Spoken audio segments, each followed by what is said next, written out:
Another day, another basketball stories na naman ang pagkukwentuhan natin. At ngayon nga ay pag-uusapan natin kung ano nga bang may tutulong ni Jonathan Kuminga sa Minnesota Timberwolves. At lilinawin ulit nga po natin ang lumabas na balitang patungkol sa pagkuha ng Philadelphia 76ers kay Dwight Howard. Matapos nga pong ilang linggong paghihintay, opisyal na nga pong nakahanap ng bagong team ngayong offseason, si Jonathan Kuminga. Ayon nga po sa labas na balita, pumirma na nga pong dating Golden State Warriors at Atlanta Hawks forward sa Minnesota Timberwolves. Pero ang tanong ngayon, ano nga bang maitutulong ni Kuminga sa kanyang bagong kupunan? Una na nga po dyan, magiging malaking tulong nga ito sa frontcourt ng Minnesota. Since matapos nga pong mawala sina Julius Randle at Naz Reid ngayong offseason, kailangan ng Timberwolves ng athletic at explosive na forward na kayang maglaro sa power forward position. At dito eksaktong papasok si Kuminga. Pangalawa, makakadagdag siya sa scoring at athleticism. May kakayahan si Kuminga na umatake sa basket, tumakbo sa transition, at gumawa ng sariling puntos. Noong 2023-2024 season, umabot sa 16.1 points per game ang kanyang average, isang patunay na kaya nga po niya maging reliable offensive option kapag nabigyan ng tamang role. Pangatlo, magiging malaking advantage din ang kanyang physicality at versatility.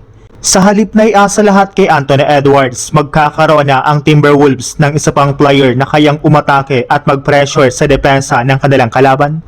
At higit sa lahat, maaaring maging perpekto para kay Kuminga ang Minnesota dahil magkakaroon siya ng bagong simula at mas malinaw na role matapos na magulo ang kanyang role sa Atlanta Hawks at sa Golden State Warriors. Sa ibang balita naman, may kumalat nga po na balita ngayong araw na muling kukunin umano ng Philadelphia 76ers ngayong offseason si Dwight Howard. Ayon nga po sa kumakalat na report, nakatakda raw bumalik sa NBA ang dating All-Star Center at muli siyang maging bahagi ng Philadelphia 76ers. Pero bago tayo maniwala sa balitang ito, may mahalagang paglilinaw. Totoo na naging manlalaro ng 76ers si Dwight Howard. Noong 2020, opisyal siyang pinirmahan ng Philadelphia sa isang taong kontrata at nagsilbi bilang veteranong backup center ni Joel Embiid. Totoo rin naman na gusto pa rin ni Dwight Howard na maglaro sa 76ers para makasama si LeBron sa darating na season. Pero ang sinasabing bagong pagbabalik niya sa Sixers ngayong 2026 offseason ay wala pang opisyal na kumpirmasyon mula sa koponan o sa NBA.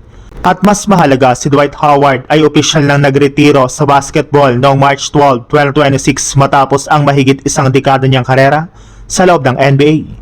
Ang huli nga po niyang paglalaro sa NBA ay noong 2021-2022 season, kaya malinaw na ang kumakalat na balitang pumirma na si Dwight Howard sa 76ers ngayong offseason ay walang katotohanan. Kung sakali man nga pong kumuha ang Sixers ng bagong player ay kailangan muna nga po nilang magtanggal ng player sa kanilang lineup sa lalong madaling panahon.